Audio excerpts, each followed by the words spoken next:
Modern physics exam pass అవ్వాలనుకుంటే so unit 1లో మనకి గన్ షాట్ క్వశ్చన్స్ అనేవి క్లియర్గా చూసుకోవచ్చు. Bohr's model, so Bohr's model of the hydrogen atom confirm question. దాంట్లో మనకి deviation for radius, energy and wave number, so confirm questions అనమాట first question అనేది. దాని తర్వాత ఫోర్త్ క్వశ్చన్ అనేది క్లియర్గా చూసుకోవచ్చు. Spatial quantization and spinning electron hypothesis, so definite questions అనమాట. ఫస్ట్ క్వశ్చన్, ఫోర్త్ క్వశ్చన్ అనేది కన్ఫర్మ్ గా ప్రిపేర్ అవ్వండి. దాని తర్వాత జీమన్ ఎఫెక్ట్ కానివ్వండి, థర్డ్ క్వశ్చన్ లో ఉన్న స్టెర్న్ అలాగే గెర్లాచ్ ఎక్స్పెరిమెంట్ అనేది మీరు ఇంపార్టెంట్ క్వశ్చన్స్ కింద ప్రిపేర్ అవ్వాలనుకుంటే ప్రిపేర్ అవ్వచ్చు.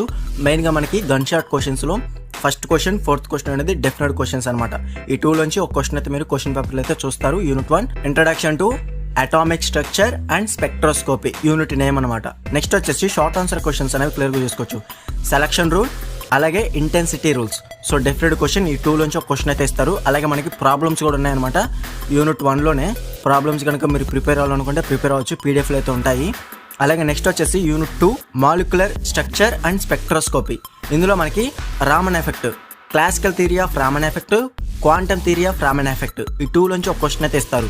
ఏదైనా మీకు క్వశ్చన్ అనేది లెంతీ అనిపిస్తే ఆ క్వశ్చన్ అనేది స్కిప్ చేసి రిమైనింగ్ క్వశ్చన్ అనేది ప్రిపేర్ అవ్వండి. ఎందుకంటే మనకి ఓన్లీ 3 క్వశ్చన్సే ఉన్నాయి లాంగ్ ఆన్సర్ క్వశ్చన్స్ యూనిట్ 2లో. ఏదైనా ఒక క్వశ్చన్ అనేది స్కిప్ చేసి రిమైనింగ్ 2 క్వశ్చన్స్ అనేవి డెఫినెట్గా ప్రిపేర్ అవ్వండి. ఒక క్వశ్చన్ అయితే మీరు అటెంప్ట్ అయితే చేయగలుగుతారు.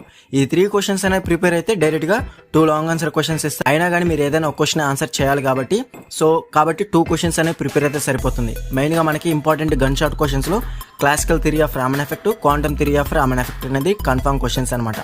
ఓకేనా. నెక్స్ట్ వచ్చేసి షార్ట్ ఆన్సర్ క్వశ్చన్స్ అనేవి క్లియర్గా చూసుకోవచ్చు. Write about the types of molecular spectra. ఓకేనా, డైరెక్ట్ క్వశ్చన్ అనమాట, డైరెక్ట్గా అడిగే ఛాన్స్ అయితే ఉంది. కన్ఫర్మ్గా ప్రిపేర్ అవ్వండి గన్ షాట్ క్వశ్చన్స్ కింద. అలాగే యూనిట్ 2లో కూడా మనకి ప్రాబ్లమ్స్ అయితే ఉన్నాయి. ఆ ప్రాబ్లమ్స్ అనేవి పీడిఎఫ్లో ఉంటాయి విత్ ఆన్సర్స్తో.